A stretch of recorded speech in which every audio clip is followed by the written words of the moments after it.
तर आज मी तुमच्यासोबत माझ्याकडे कुकरचं जे कलेक्शन आहे तर ते शेअर करणार आहे।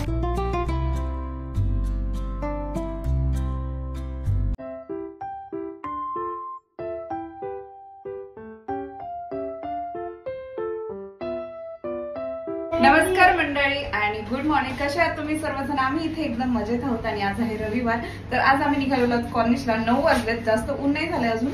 आता सध्या वातावरण 2 दिवसापासून म्हणजे व्यवस्थित होते, 2-3 दिवसापासून। सो आम्ही खेळायला चाललोय, बॉल घेऊन फुटबॉल खेळणार आहे आम्ही। राघवही आहे। फॅमिली प्लेचा एखादा गेमचा व्हिडिओ आम्हाला स्कूलमध्ये टाकायचं गावच्या म्हणजे टीचरला द्यायचं, सो त्यामुळे आम्ही निघालेलो आहोत। आज जरा उशिरा निघालो, उशिरा उठल्यामुळे। आणि आम्ही पोहे वगैरे काही बनवून नाही घेतले, ब्रेकफास्ट आम्ही तिकडनं आल्यावरच करू, कारण उशिरा उठलो तर भूकही नाहीये, सो त्यामुळे।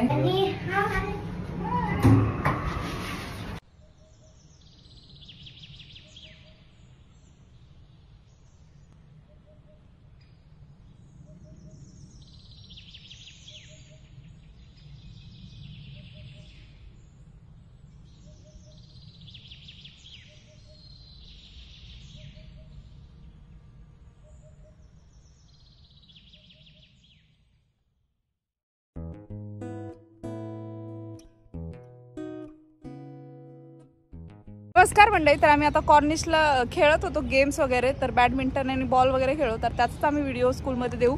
तर तुम्हाला इथे दाखवते, आम्ही जिथे कॉर्निशला येतो तर हे कॉर्निश आहे अल मजाज, आणि आम्ही जवळजवळ आता 6 वर्ष झाले इकडे येतो। तर तुम्हाला ही जी झाडं दिसत आहेत ही एकदम एका लाईन मध्ये लावलेली आहेत, खजूरची झाडं आहेत ही, आणि भरपूर साऱ्या झाडं आहेत, तुम्ही पाहू शकता, एकदम लाईनच्या लाईन दिसत आहेत इथे। आणि सकाळी सकाळी खूप छान वाटतं, पण आम्हाला याला उशीर झाला, अजून एवढं ऊन झालं नाहीये, तरी 9 वाजून गेलेत आता, कारण 4-5 दिवसापासून जरा थंड हवा सुटते, सो त्यामुळे मग आता येऊ शकतो। अजून माहिती नाही आता कधीपर्यंत येऊ शकतो, जोपर्यंत येऊ शकतो तोपर्यंत तुमच्यासोबत आम्ही शेअर करू।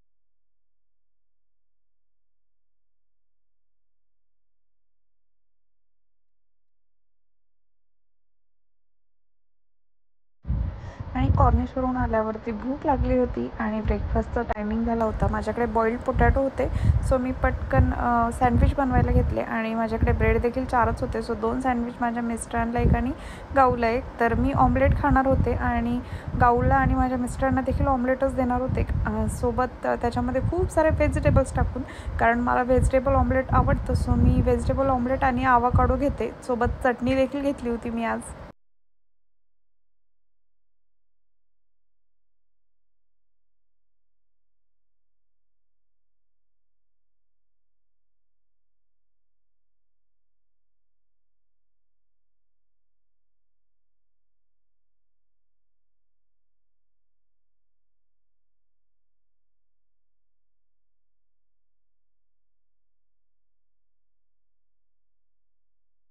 ऑमलेट खातो तू?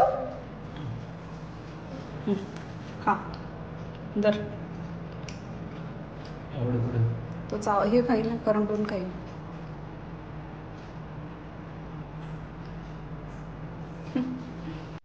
आणि ब्रेकफास्ट वगैरे केल्यानंतर माझ्या मिस्टरांची इच्छा झाली चहा पिण्याची, सो मग मी चहा ठेवला आमच्या दोघांसाठी।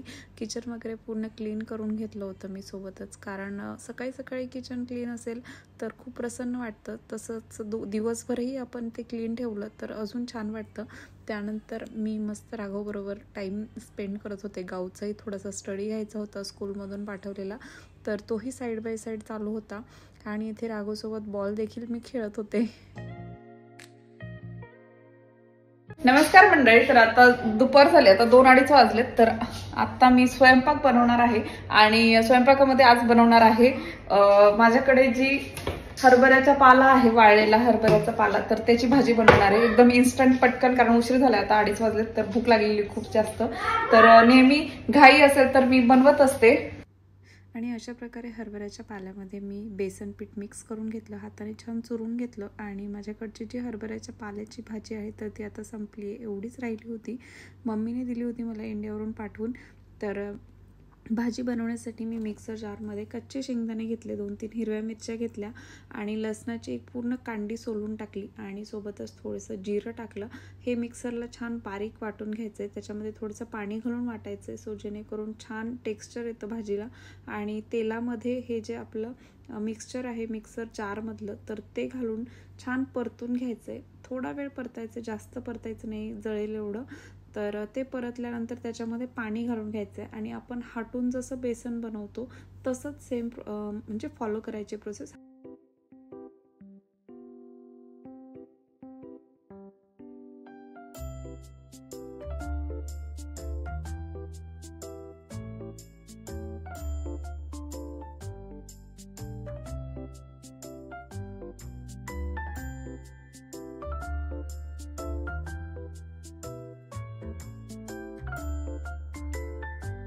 तुला काय खायचंय? भाजी भाकरी? ते बघ डॅडी देते तुला, तो डॅडी देते.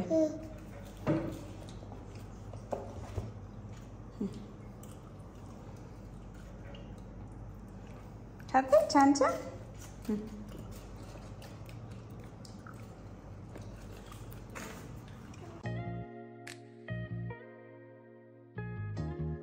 नमस्कार मंडळी. तर आताच आमचं जेवण झालं आणि मी आता जस्ट किचन आवरलं, भांडे वगैरे वॉश केले आणि पाण्याचे ते माझे डिस्पेन्सर आहे तर तेही भरून ठेवलं, थंड पाणी देखील करून ठेवलंय. आणि आमचं लग्न झालं तेव्हा आम्हाला अल्बम सोबत 2 कप भेटले होते, तर त्याच्यावरती आमच्या दोघांचे फोटोज वगैरे होते प्रिंट केलेले. तर त्यातला 1 कप आहे तर तो राघवने काल फोडलाय. तर अशा प्रकारे आहे. आणि 9 वर्ष झाले लग्नाला आमच्या, तर 9 वर्षाने हा कप फोडला त्याने. अजून 1 कप आहे तर तो व्यवस्थित आहे. त्याला खेळायला घेतला त्याने आणि पटकन खाली टाकून दिला, सो लक्षात नाही आलं त्याच्या आणि आमच्याही लक्षात आलं नाही, सो त्यामुळे. तर आज तुमच्यासोबत मी माझं जे कुकर आहेत जे मी डेली यूजला वगैरे यूज करते, ऑकेजनली यूज करते, तर ते तुमच्यासोबत मी शेअर करणार आहे. तर दाखवते तुम्हाला मी. नमस्कार मंडळी. तर आताच मी हे कुकर काढलेले आहेत. ऍक्च्युली मला कुकर घासून ठेवायचे होते वरती, जे लागत नाहीत ते. काही मी ऑकेजनली यूज करते आणि काही मी एव्हरीडे लाईफ मध्ये यूज करते. तर आज मी तुमच्यासोबत माझ्याकडे कुकरचं जे कलेक्शन आहे तर ते शेअर करणार आहे.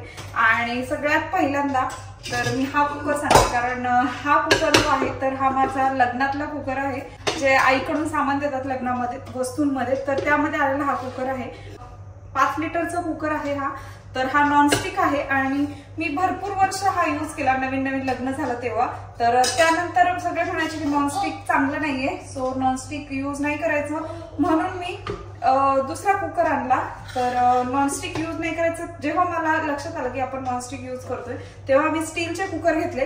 परंतु त्या देखील आधी जेव्हा गाव झाली होती, तर गाव झाली तेव्हा मी हा प्रेस्टिजचा कुकर घेतला होता, छोटासा 2 लिटरचा. कारण मला तिच्यासाठी डाळ भात वगैरे बनवायचे, तेव्हा एक्साइटमेंट असायची, लहान बाळ घरात आहे तर त्याच्यासाठी रोज डाळ भात वगैरे बनेल. सो तेव्हा मी हा आधी छोटा कुकर घेतला 2 लिटरचा प्रेस्टिजचा. तर हा मी इंडियावरून आणला होता येताना.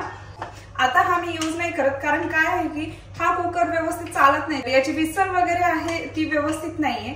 आणि हा जो बेल्ट आहे याचा तोही प्रॉपर वर्क नाही करत, हवा वगैरे बाहेर जाते, सो त्यामुळे मी हा यूज नाही करत जास्त. कारण गॅसवरती जास्त गरम होऊन हे सगळं खराब होतं लवकर. तर माझी एक मैत्रीण होती, ती इंडियाला चालली होती, सो तिने तेव्हा मला हॉकिन्सचा हा 5 लिटरचा कुकर दिला होता. तर हा देखील जर्मनचा आहे. शक्यतो हा जो कुकर आहे तर मी रोज एव्हरीडे यूज नाही करत, ऑकेजनली यूज करते. तर माझ्याकडे 3 स्टीलची भांडी आहेत छोटी छोटी, तर ती याच्यामध्ये प्रॉपरली बसतात, सो त्यामुळे याच्यामध्ये एकदा डाळ राईस आणि बटाटे वगैरे कुकरला लावू शकते मी. त्यासोबतच काळे वाल वगैरे किंवा हरभरे वगैरे लावायचे असतील तर एकदम लावू शकते. मी आधी यूज करायचे हा, कारण जर्मनचा कुकर यूज करू नये, परंतु त्याच्यामध्ये 3 भांडे मी ठेवायचे, ते स्टीलचे असायचे, सो त्यामुळे ते मी यूज करायचे. तर हे मी घासून वरती ठेवून देणार आहे, म्हणून मी काढलेत ऍक्च्युअली. आणि त्यानंतर हा कुकर, म्हणजे हा मी जो इंडियावरून आणला होता त्या कुकर नंतर मी हा कुकर घेतला. हा देखील प्रेस्टिजचा आहे, परंतु हा आहे स्टीलचा.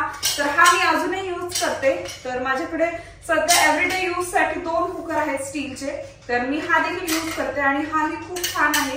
क्वालिटी याची एक नंबर आहे. स्टीलचा आहे, तर तुम्ही आहे आतमधून अशा प्रकारे आहे पाहू शकता. नॉर्मल स्टील आहे, अजिबात लागत नाही आणि एकदम जाड स्टील आहे. तर हा मी लुलू मध्ये घेतला होता इथेच. आता किती दिरामला घेतला होता आठवत नाही मला, परंतु असाच 80-90 दिरामला होता तेव्हा. तर आता याला भरपूर वर्ष झाले. मी अबुशहराला राहत होते तेव्हा घेतला होता. जवळजवळ तिथे 5-6 वर्ष राहिले, तरी 4-5 वर्ष तरी याला झालेले आहेत या कुकरला. आणि हा अजून खूप छान वर्क करतो, कारण जेव्हा मी हा कुकर घेतला तेव्हा मला तिथे जे सेल करतात त्यांनी सांगितलं होतं की कशामुळे हे बेल्ट आहेत तर ते खराब होतात. तर आपली हीट असते जी गॅसची वगैरे, त्यामुळे ते लूज होतात, वितळायला सुरुवात होते, त्यामुळे हे बेल्ट मोठे होतात आणि त्यामुळे काय होतं, हवा बाहेर जाते. सो त्यांनी सांगितलं होते की हे जे बेल्ट आहेत ते तुम्ही तुमचा यूज झाला की फ्रीज मध्ये ठेवत जा, जेव्हा लागेल तेव्हाच फ्रीज मधून काढत जा, सो जेणेकरून ते वितळणार नाहीत. तर मी काही दिवस फॉलो केलं, पण एव्हरीडे लाईफ मध्ये नाही होत फॉलो माझ्या, म्हणजे काही ना काही कामं राहतात. आधी मी करायचे राघव व्हायच्या आधी, परंतु राघव झाल्यानंतर सगळं वेगळं चित्र आहे की आपल्याला वेळ कशाला किती भेटतो त्यावर आहे. आणि हा हंडी कुकर देखील मी लुलू मधूनच घेतलेला आहे. हा 129 ला वगैरे असं काहीतरी घेतलाय. 2 लिटरचा आहे हा आणि हा माझा रोज यूज होतो. याच्यामध्ये मी भाजी बनवू शकते, काही म्हणजे कालवणं वगैरे देखील बनवायची असतील, मला भाज्या वगैरे बनवायच्या असतील, शक्यतो पातळ भाज्या मी याच्यामध्ये बनवते, कारण याची जी खाली हे आहे बेस आहे तर तो खूप जाड आहे. तर त्यामुळे हा प्रेस्टिज डिलक्स अल्फा आहे, कारण याला इथे एक हे आहे हवा वगैरे जाण्यासाठी, 2 आहेत, इथे एक आहे आणि इथे एक. अल्फा याला हे असलं की याला म्हणतात अल्फा. सो हा खूप छान कुकर आहे माझ्यासाठी, मला खूप आवडला. हा मी नेहमी यूज करते आणि दिसायलाही एकदम सुंदर दिसतो. याच्यामध्ये बिर्याणी वगैरे बनवायची असेल तर तीही बनते. मी इव्हन पाणी वगैरे तापवायचं असेल तर याच्यामध्ये तापवते, भाकरीला वगैरे कशालाही, म्हणजे काही ऑल इन वन यूज आहे याचा. आणि वरून तुम्ही राईस वगैरे किंवा तुम्हाला चणे बॉईल करायचे असेल तर ते इझिली याच्यामध्ये होतात. छोटासा आहे त्यामुळे. तर हे मी वरती नाही ठेवणार 2, तर हे कुकर, हे 3 जे कुकर आहेत तर ते मी सध्या वरती ठेवून देते, कारण हे ऑकेजनली यूज होतात त्यामुळे.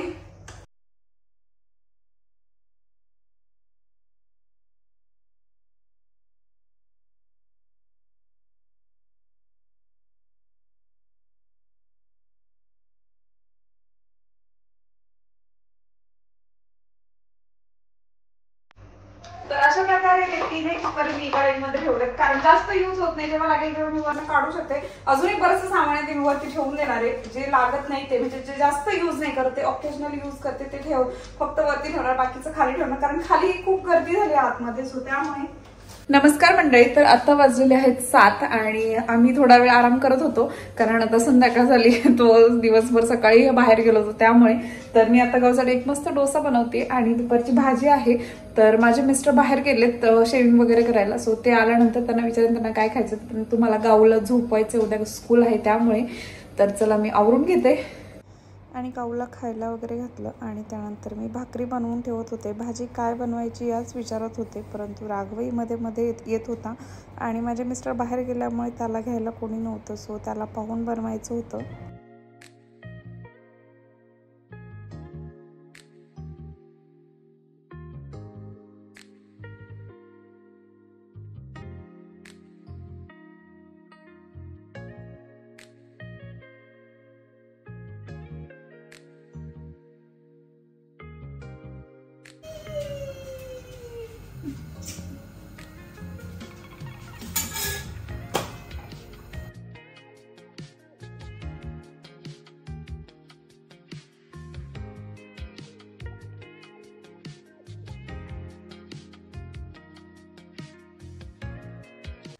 आणि मला काळ्यावालाची आमटी बनवायची होती, तर मी काळेवाल वॉश केले चांगले आणि त्यानंतर त्यात पाणी घातलं, मीठ घातलं आणि कुकरला लावून दिले. एक 6 ते 7 शिट्ट्या घ्यायच्यात छान. आणि त्यासाठीच मसाला काढत होते. मसाल्यामध्ये कच्चे शेंगदाणे, लसणाची एक पूर्ण कांडी आणि लाल तिखट हे मिक्सरला अशा प्रकारे छान वाटून घ्यायचे, पातळ करून घ्यायचे. माझे मिस्टर म्हटले की मी आत्ता नाही काळावाल खाणार, तर काळावाल तू सकाळी बनव. सो मग मी सकाळी बनवणार होते, तर इथे मी टोमॅटोची चटणी बनवायला घेतली होती आणि टोमॅटोची चटणी अशा प्रकारे बनवाल ना खूप सुंदर लागते. त्याच्यामध्ये थोडासा गूळ टाकायचा आहे, जवळजवळ एकदम 2-3 चिमूटभर म्हणू शकता तुम्ही, कारण त्याने खूप छान टेस्ट येते. आणि थोडासा शेंगदाण्याचा कूट, हिरवी मिरची, लसणाची वगैरे फोडणी देऊन तर खूप छान लागते टोमॅटोची चटणी. आणि मी अशा प्रकारे ही जी चटणी आहे तर भरपूर म्हणजे जवळजवळ मी माझ्या स्कूलमध्ये म्हणजे शाळेत जात असल्यापासून मी अशी खाल्लेली आहे. मम्मी बनवते तर थोडासा गूळ टाकायचा, एकदम किंचित 2 चिमूटभर, आणि वरून शेंगदाण्याचा कूट देखील टाकून द्यायचा आहे. खूप टेस्टी होते. आणि ज्यांना आवडत नसेल ना, आंबट वगैरे होत असेल कोणाची, तर आंबटही होणार नाही. आणि अशा प्रकारे इथे माझ्या मिस्टरांसाठी प्लेट बनवली होती. शक्यतो मी जेवत नाही संध्याकाळ. नमस्कार मंडळी. तर किचन वगैरे आवरलेलं आहे आणि इथे मी बरण्या काढल्या, तर काही बरण्या माझ्या संपलेल्या आहेत, सो घासण्यासाठी काढल्या. तर मी आता नाही घासणार आहे, कारण आता सगळं आवरलं आहे मी आणि आता वाजलेत 10:15. तर उद्या वगैरे घासेल, कारण ज्या मोकळ्या बरण्या असतात तर त्या जागा पडून बसतात.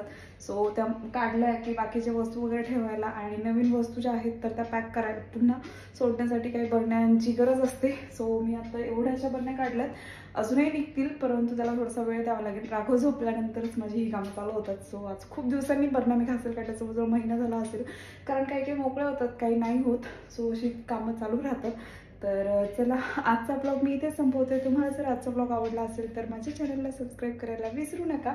आणि हा जो काळा वाल आहे, मग अशी मी कुकरला लावला होता आणि त्याचा मसालाही काढून ठेवला, परंतु माझे मिस्टर म्हटले की मला आत्ता नको आहे, उद्या सकाळी डब्यामध्ये दे. सो मग मी आता मस्त मऊ शिजवून ठेवला, सकाळी डब्यामध्ये देईल. तसंच मसाला वगैरे ते फ्रीजमध्ये ठेवून देते. आणि हा थंड व्हायला ठेवला होता, कारण फ्रीजमध्ये एकदम गरम नाही ठेवायचा. सो माझा वेळ जावा म्हणून मी डबे काढत बसले. तर आजचा ब्लॉग मी इथेच संपवते. तुम्हाला जर आजचा ब्लॉग आवडला असेल तर माझ्या चॅनलला सबस्क्राईब केलं असेल तर व्हिडिओला लाईक, कॉमेंट करायला विसरू नका. भेटूयात नेक्स्ट ब्लॉगमध्ये. तोपर्यंत बाय.